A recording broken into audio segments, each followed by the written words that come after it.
Welcome to Premium Cashflow Real Estate Investing Podcast with Sakar Cowley. During this program, you will hear guest experts sharing their experiences, best practices, and market insights. We discuss investing in multifamily apartment complexes and how a busy professional can passively invest hassle-free in various opportunities. Your host, Sakar Cowley, owns millions of dollars of assets and has done thousands of value-add projects over 20 years now. So listen in for insights. Here's your host, Sakar Cowley.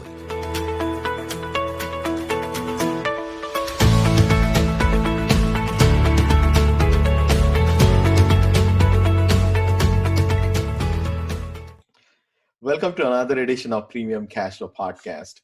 Today, I am delighted and honored to welcome Anthony Chara with Success Classes to our show. Anthony, welcome to the show. Thanks, Sakar. I'm glad you invited me. Awesome. I appreciate it. Anthony, a little bit about him. Anthony is an experienced real estate investor. He is a mentor as well. After starting his corporate career for decades, he moved to real estate and has been exclusively investing in apartments and multifamily since 2014. So far, he's invested and syndicated thousands of apartments. He's supported many students, and we are here to kind of delve into his story and learn some of the advice and experience from him. So, Anthony, without taking much of your thunder, I have personally seen you and observed the success and have kind of always wanted to speak to you. If you can kindly share some of your background, and we can kind of delve into the details as well. Sure, I can do that. Thanks, Sakar. So first off, one quick correction. I've been doing apartments since 2004. Sure. Mm-hmm. So it's been a lot longer, about 15 years now that I've been doing it. But I Awesome. started out in the corporate world with a company called Bell and Howell. Mm-hmm. Started out with them way back in 1981, worked for them about 16 years. Started just dragging a rag through electromechanical equipment, very dirty equipment, and then worked my way up literally with a high school education. And by the time I left 16 years later, Mm-hmm. I was running a $3 million department with a 35 technicians in 7 states fixing electromechanical mailing equipment, Mm-hmm. and just got burned out by doing all the traveling with them and was looking for something else. Sure. Mm-hmm. Didn't really love my job anymore. So I went through a variety of different companies, started them, sold them, that kind of stuff, and then got Sure. into real estate investing. Actually, my wife and I started doing real estate investing in 1993. Mm-hmm. And we did that for about 10 years, but all we knew back then was single family holds, buy and holds. Sure. We didn't know anything else. Mm-hmm. And met a mentor, Robert Allen, who a lot of people have heard of. Sure. He wrote a book called No Money Down. Absolutely. Mm-hmm. Learned from him and some of his instructors how to do wholesaling, fixing and flipping, even apartments and short sales. And what Sure. I learned from the first 3, the wholesaling, the fixing and flipping, and the short sales just, I never went anywhere because it was too hard to get a hold of the right people. Sure. Mm-hmm. But wholesaling and fixing and flipping, to me, that was just too much of a job. Literally, you'd go out, you'd do the job, you'd get paid pretty well, Sure. but then it was done and you had to go look for another job. Absolutely. So Mm-hmm. started doing apartments with another partner of mine, a guy named George, and just liked the fact that the checks were bigger and the money kept coming in, and it was bigger than what we were making with our single family homes, which were also buy and hold. Sure. Mm-hmm. We've probably got 8 to 10 single family homes and condos, started getting into apartments in 2004, partnered with a developer in our first deal, which was 344 units in Tucson in 2005. Mm-hmm. Been going ever since then. I realized George and I decided in 2006 to put our own class together because there was a lot of stuff that was missing from other Sure. classes and books Mm-hmm. that we had read. Mm-hmm. And I've been teaching a 1-day workshop and a 4-day boot camp for the last 12, 15 years now. So I really love it and I keep on doing it. And now over the 15 years, have owned approximately 2,000 units, a little over 2,000 units. Incredible. And I think you are one of the rare folks, Anthony, who has, sort of seen that decades of experience. And by the way, your timing of entering into the market, of course, considering the 08 crisis and things like that. So you had a prior start, and then, you saw the sort of the financial meltdown of 08, 09. And then, obviously you probably have seen the opportunity, and, I can imagine like how good must have come out of it, you know. So kind Yeah. of, you know, going back to your sort of multifamily story, Anthony, what are some of the things that you like, you know, considering that you have done fix and flips and buy and holds and things like that as well? Why you sort of prefer the multifamily medium so much? Yeah, great question. So one of the reasons I love multifamily more than just single family homes, and by the way, I don't suggest that people stop buying single family homes. You Sure. do need to diversify. Sure. So I have a portfolio of apartments and single family homes. Hmm. And the reason for that is because sometimes you do need some extra cash, and it is or can be easier to refinance a single family home or sell it just because there's more people out there interested in buying those products. Sure. There are less people with apartments. But one of the main things I love about apartments is I actually have more control over the value of the property than I do with a single family home. Sure. Certainly with a single family home, you can go in and you can put on a new roof, you can fix up the interior, you can paint it, but that's not necessarily going to make it more valuable. It's going to sell for whatever similar properties in the area have sold for. But with an Sure. apartment complex or other commercial properties, because we also have ownership, partial ownership in a hotel down in actually in the country of Belize with it's a Hilton hotel. Sure. The more income you can generate with that property, the more valuable it makes that property to other investors. Sure. So that's one of the things I like about it. If I control the expenses, if I increase the income even slightly, and we can go through some of the math if you'd Sure. like to, you can increase the value of the property exponentially within a very short period of time. Sure, sure, sure. I love that aspect, and I think certainly you are indicating, you know, obviously the net operating income, whether you are increasing the rents, reducing expenses, things like that, and sort of that cap rate formula, as folks are aware, can really play to your benefit based on, you know, how much of the operating income we are increasing, right? So now, Yes. Anthony, you reside in Denver, as you shared earlier, and you are obviously investing in a lot of different states and things like that.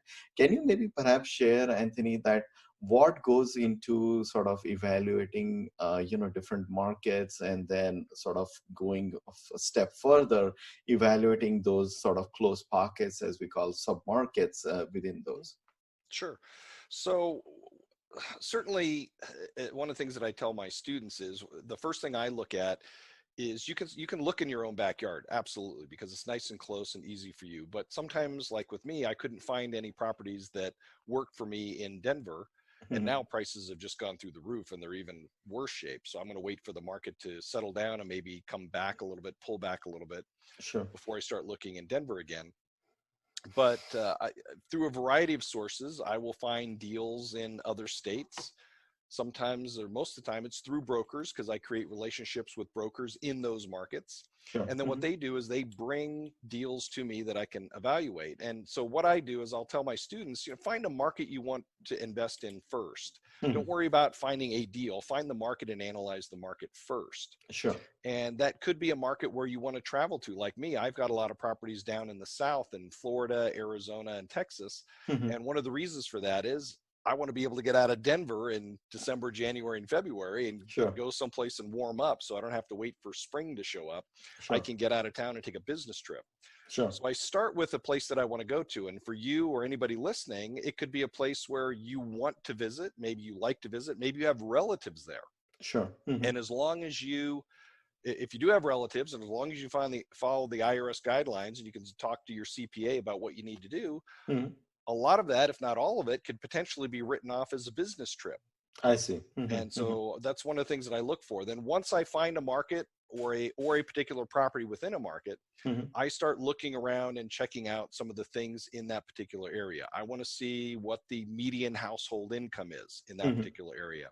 I want to check on the crime rate in the area. By the way, every area is going to have crime. Sure. I want to make sure there isn't too much violent crime or drug activity or gang activity. And just very quickly, there's a couple of different websites you can go to. You can go to cityprotect.com. You can go to spotcrime.com. You can even just do a Google search and say crime statistics and then put in the city and state of the location, and different websites will come up, sometime directly to the police departments. Other things that I look for, I want to know how the population is increasing in that particular area. It needs to be increasing by a certain amount. If it's not increasing, or it's increasing very, very slowly, that's not necessarily good for investing, because you need a lot of growth. You need a lot of people moving in. That's what really drives up and ramps up the values. Sure. Because the more people that move in and the less properties they have to rent, the quicker your income stream is going to go up, because you're going to be able to raise rents, because people don't have a lot of choices. Now, as builders ramp up and more inventory comes on, you might have to make some adjustments, but it's another thing to look at. I also want to look at the poverty level in a particular area. I want to make sure that people that live there have enough money to actually pay the rent when the rent is due, and not struggling month in and month out. And then one of the last things I look for is I want to look at what the median rent is in that particular market. Because once again, you can have pockets around. And literally, I was working with a student yesterday, and we were looking at a pocket in Cincinnati. And one of the areas where he was looking at a property, the median rent was something like $346 a month. Wow. That's ridiculous. And the poverty level in another neighborhood just next to it was over 29%. Wow. So one of the things that we talked about was the fact that the people that live there are constantly going to be struggling to pay the rent, and he might want to look for another area, maybe nearby, but certainly there's some things that you need to take into consideration before you start investing in those markets. Sure. Thank you for that detail, Anthony. And also, I'm sure speaking of, those submarkets and very modest rents, perhaps the high, poverty level, that brings in that churn, as we talk about, that, people are constantly in and out, your delinquencies perhaps going through the roof. And now to the other side is, we call sort of the B plus A class type of areas, or a type of assets and things like that.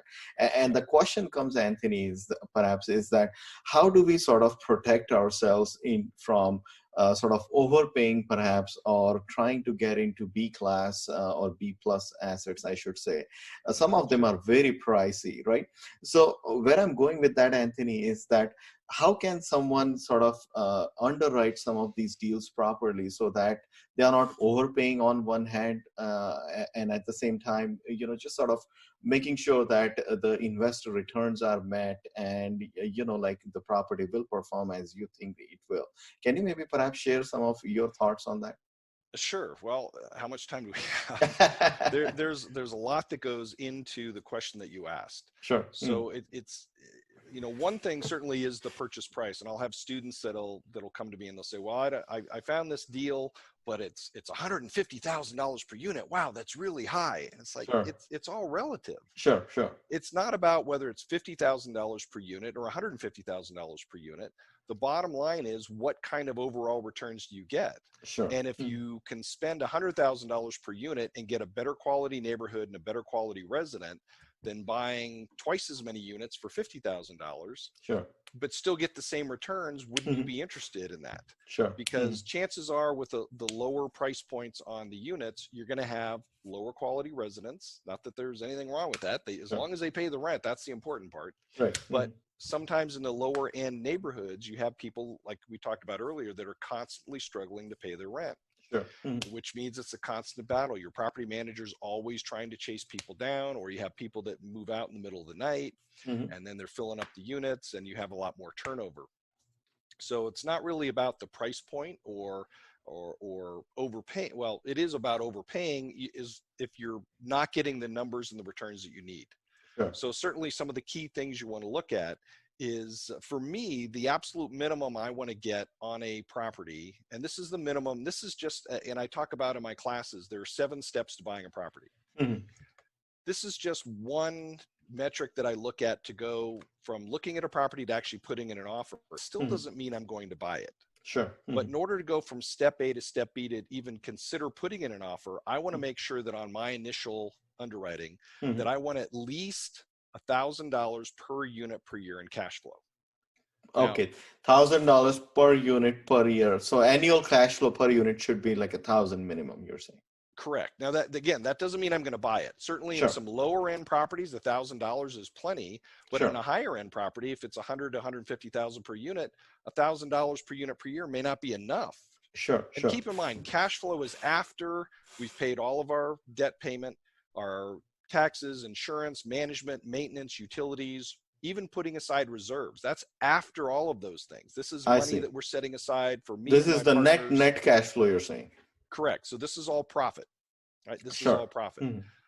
And it also depends on the size of the unit. Certainly $1,000 per year on a 1-bedroom is much better than $1,000 per year in a 2-bedroom or a 3-bedroom. So Mhm. it's just a starting point. Sure. Certainly, if you want to raise your own particular goal, your own rule of thumb above that, you're absolutely welcome to do that and encouraged to do that. Sure. Mhm, mhm. But you're also probably going to cut down on some of the properties that you might be interested in investing in, Mhm. which isn't a bad thing either. I have a lot of people that I'll meet that are used to doing a lot of wholesale deals or fix and flip deals, and they'll come up to me and they'll say, "Oh, I did 10 deals last year. How many did you do?" And I said, "Well, I did one, and I bought 150 unit property." So Mhm. it's not about, right? It's not about Sure. the number of deals you're doing. It's about the quality of the deal that you're doing. Sure, sure. So the other things that I look at, certainly there's something that you're probably familiar with, Sakar, which is the debt service coverage ratio.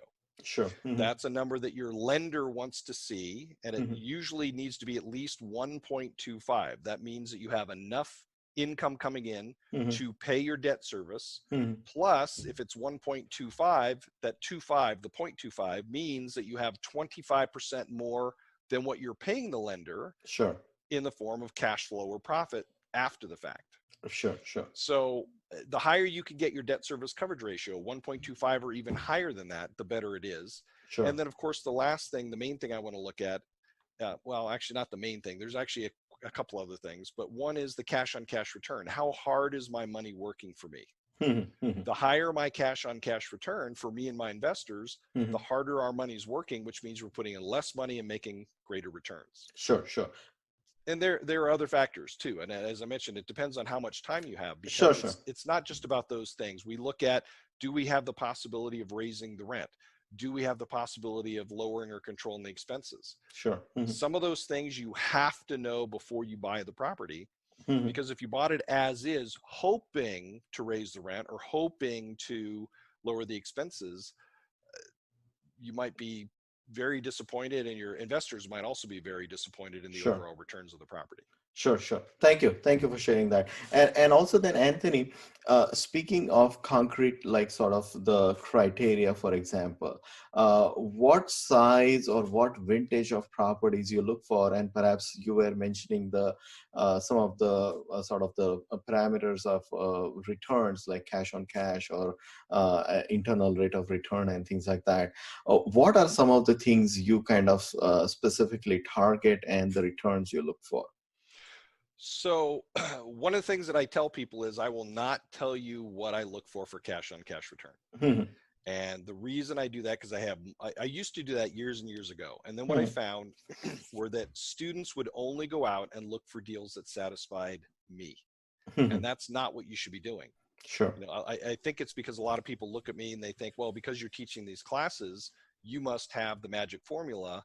You know, everybody has their own magic formula. Sure, sure. So one of the things that I do in one of my classes is I put up a sample property, and on that particular sample property, it shows a cash on cash return of 8%, Mhm. just to put up a number. Sure, sure. And I tell people, I was like, look, you've done all your research, you've done all your due diligence, you love the neighborhood, you love the property, you love the condition of the property, you've got the right financing in place. You only have one decision left to make, and that one decision left to make is you're going to get an 8% cash on cash return, not including appreciation, depreciation, or equity buildup. Mhm. Just straight cash on cash. Is 8% enough?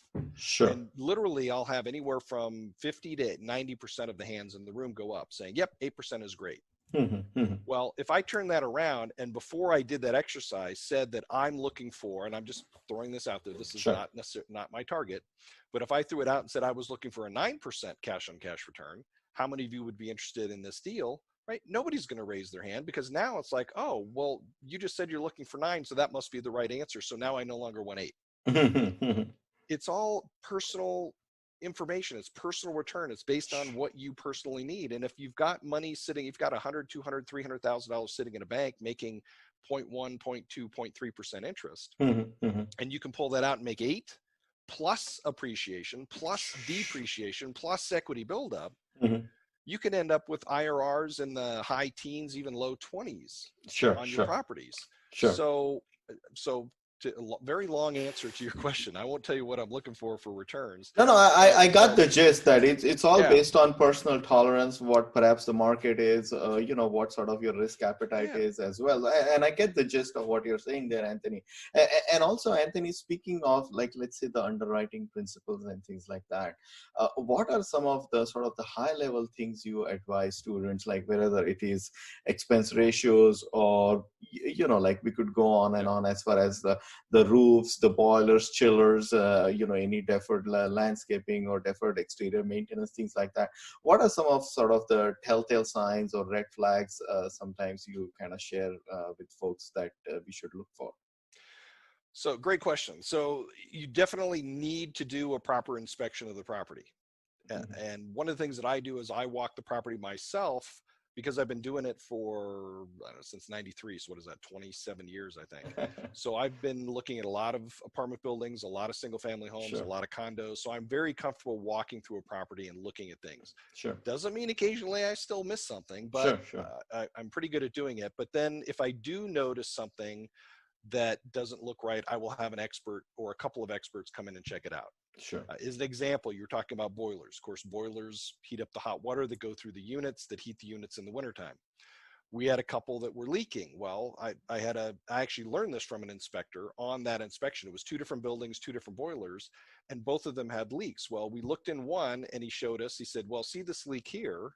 And this was back when I was still learning about inspecting this type of stuff. And that's one of the things I would recommend. You actually follow your inspector like a shadow and literally just be looking over their shoulder. And if you don't know what they're doing, ask them. It's like, what are you doing? What are you checking? Sure.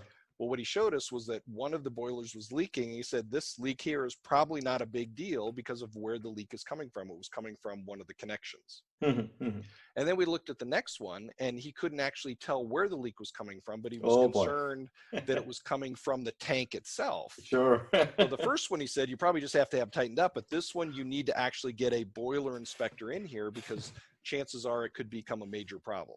Sure. And it could be. So certainly you want to check the boilers. You want to check the roofs. You want to have a couple of good roofing contractors come out and walk on the roofs, not just look at it, but actually get up there and walk on it, look in the attic and things like that. They're looking for leaks. We found one that, up on the roof, it looked great, but when they went in the attic, actually I went in the attic with one of my students and the interior was all burned because they had a fire. And some of the trusses, I think they're called trusses, they weren't replaced properly, which I'm not sure how the insurance company or an inspector would pass that, but they needed to be replaced. We ended up backing out of that deal because they didn't want to do that. It was going to be too expensive.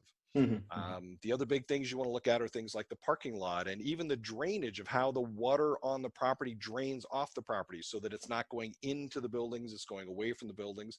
Of course, that depends on the area. In Colorado, you want it to drain away from the buildings. I've heard that there are places in Texas where you actually want the water and the grass and the sprinklers right up against the building to keep the soil from drying out. Sure. So you have to learn your area. Other big things, hot water heaters, air conditioning units, elevators, pool equipment, the pools themselves, they all need to be checked by good quality people. Sure. Now, speaking of property management, Anthony, what is sort of your methodology? Are you perhaps doing third-party property management, or you recommend students that after you get certain scale, look into sort of doing an in-house operation? What are some of your thoughts on that?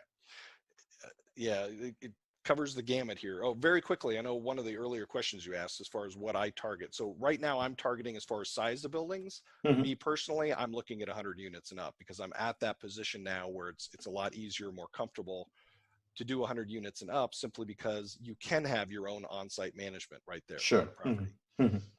One of the things that I teach my students is if you love managing your own properties, you can certainly keep doing it.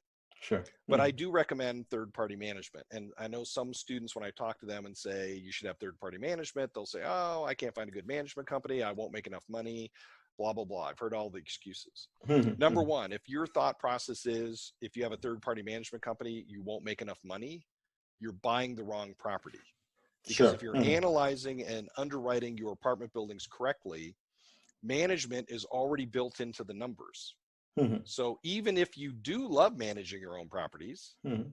and you want to manage your own properties, that's fine, but you still need to put those numbers into your expense numbers, Sure. because if you don't put those into your expense numbers, then you're going to have an artificially too high net operating income line, Sure. which means you're going to be overpaying for the property. Okay, so number one. Absolutely. So again, if for me, I've got a couple single family homes and condos that I do manage myself because they're pretty much on autopilot.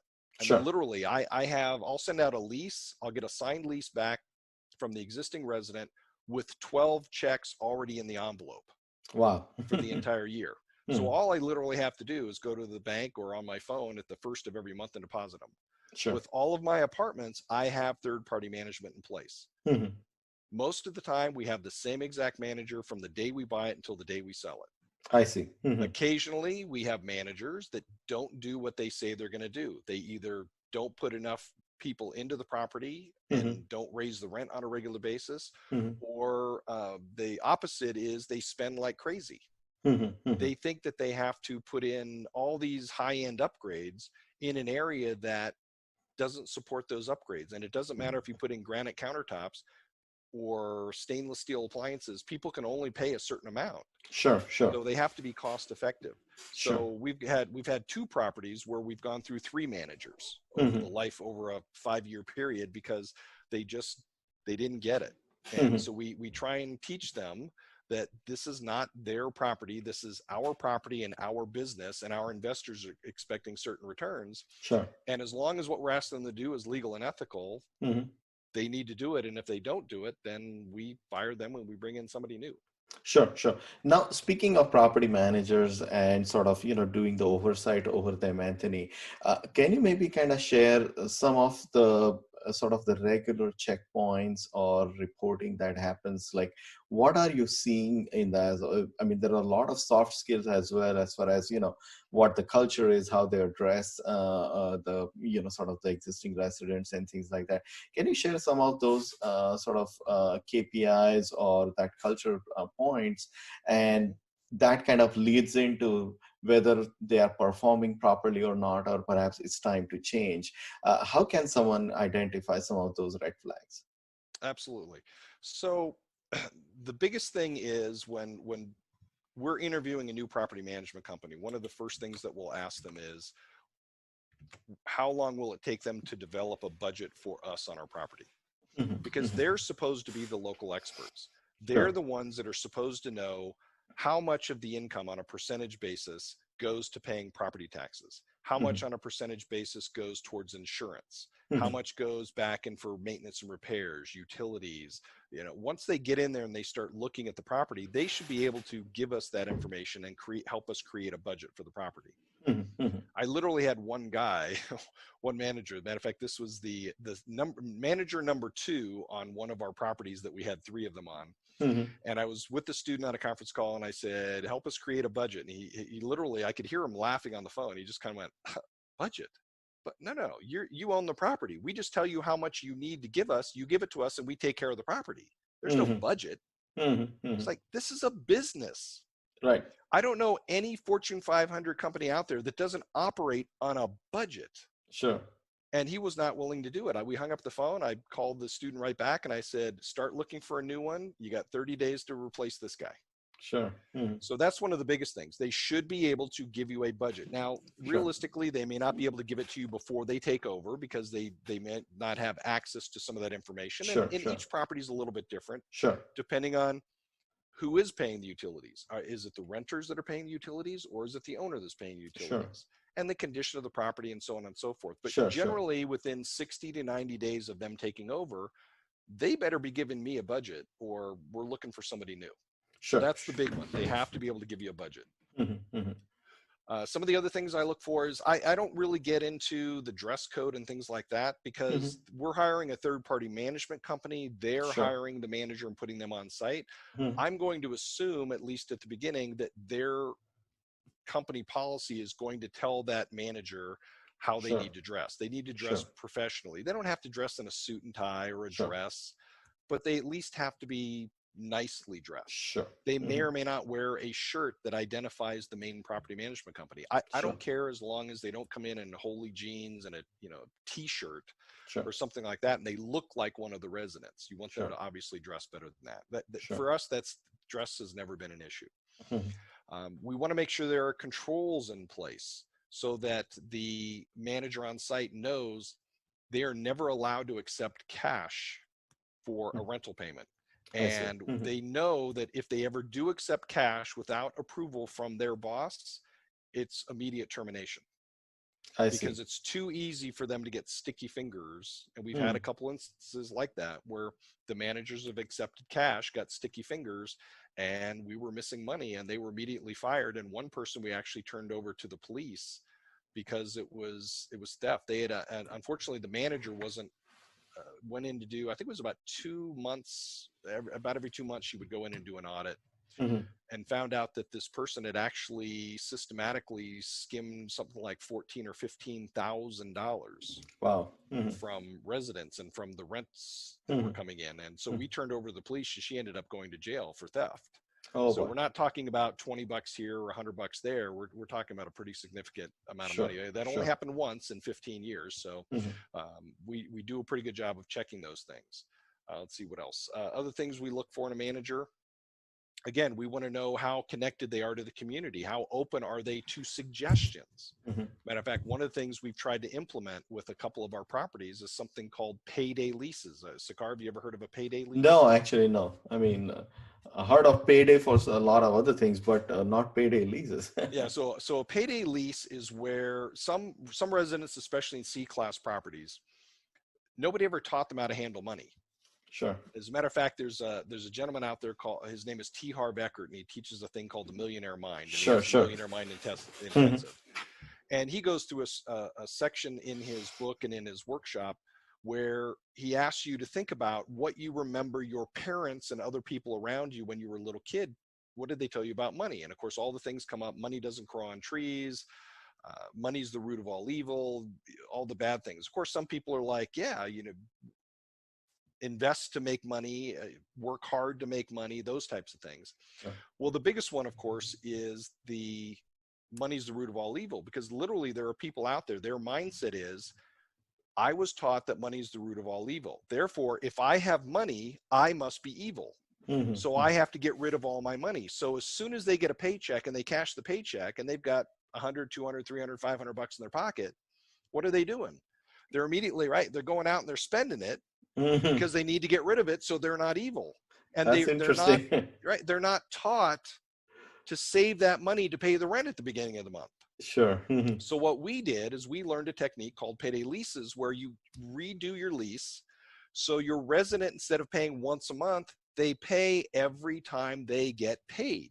Sure. So if they get paid once a week, they pay the rent once a week. If they get paid every 2 weeks, they pay every 2 weeks. And the nice part is you actually end up collecting more money because, and by the way, this is not underhanded or anything. This is written in the lease. The resident knows if you choose to pay on the first of every month, this is how much you're going to pay on the first of every month.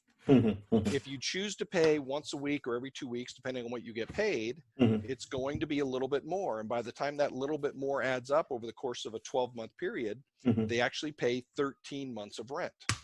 And it's written right in the lease, and they know exactly that. So if their rent is $500 a month, that's $6,000 a year.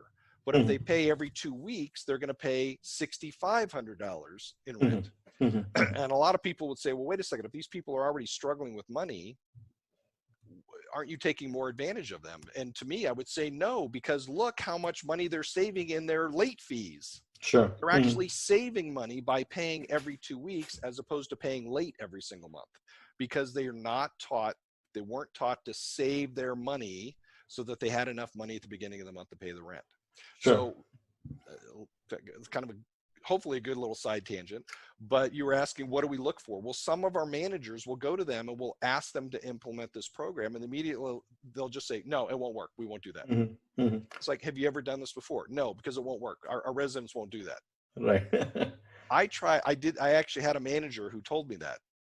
And so what I did is I tried to do an end around, and I went directly to the on-site manager, who then went directly to some of the residents who were constantly paying late. They actually wrote letters to the manager saying, oh my God, you need to implement this program. This would be fantastic. I would love to be able to pay on this program. Sure, The sure. manager still would not implement the program. Oh boy. Now, rather than fire him, we actually ended up selling the properties, which is in essence the same thing, because Sure. he wasn't willing to do it. But we have other managers who are, and the ones that are willing to listen and try new things, I love those managers, even if they don't work, because you don't know until you actually try it. Sure, sure. No, and there's so much to be said about that very point, Anthony. There is that, obviously property managers are pretty much controlling your entire investment and the culture they establish, how properly they are treating, and whether they are sort of enforcing the policies and things like that. I mean, cannot say enough things about all of that. I mean, the returns and your profitability is directly pretty much tied to all of their performance as well. Now, speaking of on a related topic there, Anthony, that how you kind of synthesize about when you go in a market, like, are you taking feedback from property managers for perhaps how much rent growth we can expect, or what are some of the industries or headquarters moving into the area, to kind of understand that whole sub-market movement that goes into sort of making these decisions? Are you and this question goes more into sort of that purchasing decisions and sort of the pre-vetting phase there, is that, are you like kind of networking with property managers ahead of time, and kind of also dovetails into the budgeting aspect that you were mentioning, that, hey, what are we looking from a budget standpoint if we're looking into doing some improvements, or perhaps taking care of deferred maintenance and things like that? Yeah, I'm not really networking with them ahead of time, because a lot of times the deals are coming to me from some of my students. Sure. But one of the things that I do teach my students, and I follow as well, is when we're going into a market, you have to talk to at least 3 property managers that manage that type of property. It may be more. You might have to try 5 or 6 or 7 or even 8, depending on the size of the market. Some of them won't even talk to you. Some of them will. And of course, sometimes students will say, well, wait a second, why would a property manager give me some of the information that you want me to ask them? Sure. And it's easy. They want your business. They want to manage your property for you. Absolutely. So absolutely. One of the things that we do, and it's not about what the seller tells you. We've had sellers tell us again and again, oh, you can raise the rent $100 a month. Oh, you can increase the occupancy. Oh, you can decrease the expenses. Well, I've had sellers tell me that they have 5% vacancy, and I've got some software that I use that I put together where I can put in their rent roll for the last 12 to 24 months, and it'll show exactly what their economic vacancy has been. Sure. Right? It doesn't matter if they have 95% occupancy. What I want to know is how many people are paying full rent on time every single month for the last year. And we've had a couple of properties that came in the 20 to 25% vacancy range. Wow. And so when I show that spreadsheet to the seller, it's like, okay, how are you going to argue this one when this is your own numbers? Sure. Anyway, one of the things that I tell my students to do is it's not about what the seller tells you, it's about what you can prove. It's great. I mean, if you look on a pro forma analysis and you could raise the rent $100 per unit per month, that's fantastic. Sure. Prove it before you buy it. Right. So what they do is they go out, and there's a couple different things they can do. They need to talk to at least 3 property managers that manage that type of property in that area, and ask them. And don't say, hey, can we raise the rent $100 a month? Ask them what they think the rent should be. As a matter of fact, one of the things they should ask them for is a market analysis, a rental analysis, or something some people call it a rental survey. Sure. And that rental survey will look at things just like an appraisal on a single family home. It'll look at the unit mix, 1 bedroom, 2 bedroom, studio, 3 bedroom, whatever. It'll look at the square footage. It'll look at the number of bathrooms. It'll look at the area. It'll look at whether utilities are or not included. It'll look at the amenities. Is there a pool? Is there a playground? Is there parking? What are all the other things that come with it? Sure.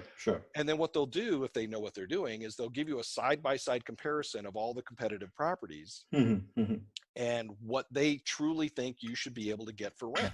Sure. And if you ask those three managers, hey, I'm looking for somebody to hire when I buy this property, and if there's one on site already, you can ask the one that's on site to provide the rental survey. Sure. You take them and look at them side by side. Certainly the one that's already in the property, to use a cliche, already has a dog in the hunt. So Sure. I look at it, but I don't necessarily put a lot of faith in it. I want to look at the other three independent ones and see what they say about the market rent. Sure. I want to see, and not only should they be asking about market rent, they should be asking about market vacancy. They should be asking about market expenses on each one of those units. And ultimately, you want to ask them as a manager, and here's a great question. If the manager doesn't tell me how they're going to make me more money, because that's their job, is I ask them. So at some point in the interview, I'm going to say, when all this is said and done, the very last question I'm going to ask them, if they haven't brought it up, is I'm going to look at them in the eye and say, if I hire you, how are you going to make me and my investors more money and increase the value on this property, both through cash flow and appreciation or equity buildup? How are you going to do that? Sure. And if they don't have an answer, they're not getting hired. And of I course, see. if they do have an answer, I'm going to write it down. And in 3 months, 6 months, 12 months, I'm going to be looking at that information to see if they actually did what they said they were going to do. Because a lot of times that's another thing you'll see is managers will tell you, they'll talk a great game, and then they won't follow through. Sure. I mean, loved everything that you said, Anthony, there. I think the devil is in details. I mean, when you're looking at sort of these rent surveys, as you pointed out, all the amenities, the square footage, what sort of facilities sort of that asset has. And these are the folks on the ground that can kind of tell you exactly that what shifts are happening, whether it's realistic to get that $100 bump and things like that. I mean, I'm always cautious that, I mean, $100 doesn't seem a whole lot, but when you talk to residents and when we are talking about rents and things like that, it is extreme. I mean, unless you are in a very hot market with a lot of movement going on, you can see that. But otherwise, be very cautious and be very sort of gradual about how you are sort of escalating your rents and things like that. So absolute gold points there. Now, Anthony, you are a seasoned investor. You've seen market cycles and things like that. Obviously, we are going through this whole COVID pandemic as we are speaking here in late July of 2020 here. How are you kind of sort of seeing the market as we are kind of going up and down, whether cases are going up, cases are going down? Obviously, the office, the retail, I mean, hotel industry has pretty much shaken up at this point. But as we move through this cycle and kind of go through, let's say, 2020, 2021, what are some of your thoughts in terms of how things you think will develop moving forward? And of course, I'm referring specifically to multifamily here. Sure. Yeah. So it depends on the area of the country, because right now there's a lot of doom and gloom out there in the media. I could read different articles in the same week about how vacancy rates or collections, rent collections, are in the 70% range, 70 to 75%. And then I'll read another article that says it's in the 85 to 90% collection range. Same week, just two different articles. It depends on where they're getting their information from. I'm not saying that either article is wrong or one's trying to be paint a bad picture or a better picture than the other. It depends on where their data is coming from. If you asked me, right now, I think I'm around the just over 500 unit range for apartments. Our collections have been fine. We have a couple of people who haven't paid because of COVID. We have a couple of people who haven't paid, and they're using COVID as an excuse because they know they can't be evicted.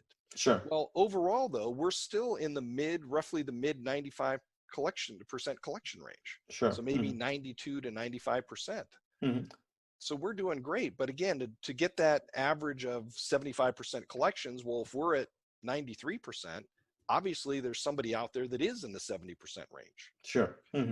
I think it depends on the quality of the residents that people put in, and of course the area where it is, the area of the country, and then the area where the property is specifically within a metropolitan area. Is it in an area where it's a lower end area where people are going to be more impacted by the loss of income and the loss of jobs? Sure. Where I see it going is, I think in the next 6 to 12 to 24 months, you're going to see more foreclosures for apartments come on the market. Interesting. I think there are some owners out there who do not have enough reserves set aside. And there is a moratorium in a lot of states still on evicting residents. Sure. There's also a moratorium on foreclosures. So banks are stuck. They can't foreclose even if they're not getting payments. And landlords are stuck because they can't evict somebody who's not making payments. And a lot of that I get. I get that there are people who are stuck and they can't pay the rent, and it's not their fault. Sure. But I also know that there's a lot of government help out there. There's a lot of assistance. There's a lot of states that are giving extra unemployment benefits. There should be very, very few people that don't have enough income coming in to still be able to pay the rent. Now, what I think is going to happen is, because some of these owners don't have enough reserves set aside, they've probably already gone to a bank and asked for something called a forbearance agreement so they can get caught up later on. Sure. Well, what's going to happen with these, especially on smaller buildings, right? If you have a sixplex and half of the people haven't been paying rent for 4 months, I know there's a lot of people out there that are like, oh, we want rent forgiveness. You need to just forget the rent and forgive us for the rent, and then we'll pick it up when this whole COVID thing is over and we get our jobs back. Well, I understand it from their point of view, but I also understand it from my point of view as an owner, and from the other residents' point of view who are paying rent. If you haven't paid rent for 4 months and I just forgive your rent, how is that fair to the other renters who have been paying rent for 4 months? Sure. And bank, by the way, hasn't yet forgiven your mortgage or anything. And the bank has not forgiven my mortgage either. All they've done is delayed it. And depending on the bank that you're talking to, some banks will take whatever those payments are. Let's see if I can get my hands lined up with whatever those payments are over that 3, 4, 5, 6 month period. And then what they'll do is, when the foreclosure ban is lifted and you go into forbearance, they will take those payments and divide it over the next 12 months. So you have to make your regular mortgage payment plus 1/12 of whatever that balance is to get caught up. That's going to be really tough for a lot of owners to do it. Now, some other banks are just taking those payments and just moving them to the very end of the loan to begin with. So that you don't have to make up for that until at the very, very end, when you pay the loan off, or if you're going to hold it long enough to pay it down. So I think what's going to happen though is, some of those owners who don't have enough reserves, and some of those residents that all of a sudden just decide at the end, when foreclosure is lifted, they're not going to be able to come up with that money over the next 12 months either. They're just going to vanish. They're going to move from property A to property B before a foreclosure hits their credit report. They're going to move in and just start over, and those owners are never going to get that money back, and therefore they're not going to have the money to pay their mortgage payment to get out of forbearance. So I think what you're going to see is, like I said, 6 to 12 to 18 months after this whole thing is over and all the foreclosure and eviction moratoriums are lifted, you're going to see a really good opportunity for people that are interested in buying apartments to take advantage of that. And by take advantage, I don't mean you're not taking advantage of the seller. It's not your fault they're in the position they're in. You're taking advantage of the opportunity that's available to you and potentially picking up some really good properties at some good prices. Very true, very true. And it is sort of analogous to what happened during 2008, 2009, that we kind of more or less went through that sort of financing debacle, and we saw, all the good deals come by. Probably it was 11, 12, 13, 14. I mean, that was a great run up at that time. Now, Anthony, you are a coach yourself. You've seen many students, sort of be successful. You sort of teach them on a daily basis. What are some of the characteristics in a student, or perhaps what do you look for in your experience that kind of sets the go-getters perhaps, and what sort of success metrics students should have to become more successful in your opinion? Yeah, great question. The biggest thing that I see are the more successful students are the ones that push forward. They don't let fear get in their way. One of the big factors that a lot of people will have is, well, I'd love to buy a 100-unit apartment building, but I don't have $1 million for down payment and closing costs. Well, you don't need $1 million for down payment and closing costs. You need to find other people that have $1 million for down payment Sure. and closing costs. So you need to go out and start networking with other people in order to build that list up so you have the money available. These are people that don't let anything stop them. Well, I don't have any experience with multifamily. How do I talk to people? Well, that's one of the things they learn about in my boot camp. And then after the boot camp, I've got an 8-week follow-up coaching thing where we talk about some of those things that come up, and I give them ideas on how to have conversations with brokers and property managers and lenders. And it's interesting because usually in every single class, there's 1 or 2 people at the end of the 8-week period that said, you know what, you made me go out. And by the way, I didn't make them go out. I actually give them a written thing that they're a list of things that they need to do over the next 8-week period. Sure. In chunks, right? So they don't have to do it all at once. They do piece by piece by piece over the 8 weeks. And one of the things they're supposed to do is go out and talk to real estate agents, real property managers, real lenders, and real appraisers in their target market or markets. And some of them were scared to death. It's like, well, this is my first real boot camp. I only own my own single family home. I don't even have any investment property. And now you want me to go talk to these people? Sure. And inevitably somebody will come up at the end and say, oh my God, I couldn't believe it. I was talking to this person and everything was flowing great. And at the end of the conversation, I had to keep from laughing because one of the comments they made was, wow, you sound so knowledgeable. How long have you been investing in apartments? Right. And I didn't have the guts to tell them that I only owned my own single family home. So I just lied because I didn't know what else to say. And I told them I owned a couple hundred units or something like that. It's like, don't do that. But it's funny. But these are the people that are successful. They don't let that fear get in their way. Sure. They just take the information that you're taught and go through step by step and do it. You're going to be fine. And even if they realize that you have no experience, or you just flat out tell them, you don't have to hide anything. Just say, look, I'm working with another team of investors. And if they ask you how many units you own, you say, well, I own my own single family home. But how many multifamily? Well, I don't own any multifamily, but I'm working with a team of investors. Sure. And we're out looking for this type of property in this area. Is this something you can help me with? Absolutely. You'll find that some people will talk to you and some people, quite frankly, won't. I actually, when I started up, I had a broker that told me, he's like, nope, I've worked with newbies before. I'm not working with newbies again. And it's like, okay, I understand that. But before they hang up, what do? Ask them for a referral to somebody else and say, okay, you don't work with newbies. Would you know anybody else? But you know somebody, that you know and trust that you could refer me to. Sure. And then could you do an introduction? Absolutely. Right? 'Cause it's always better to have a warm introduction than just to call somebody out of the blue and say, hey, Billy Bob Smith over there told me that I should call you because I'm looking to buy an apartment building. Incredible.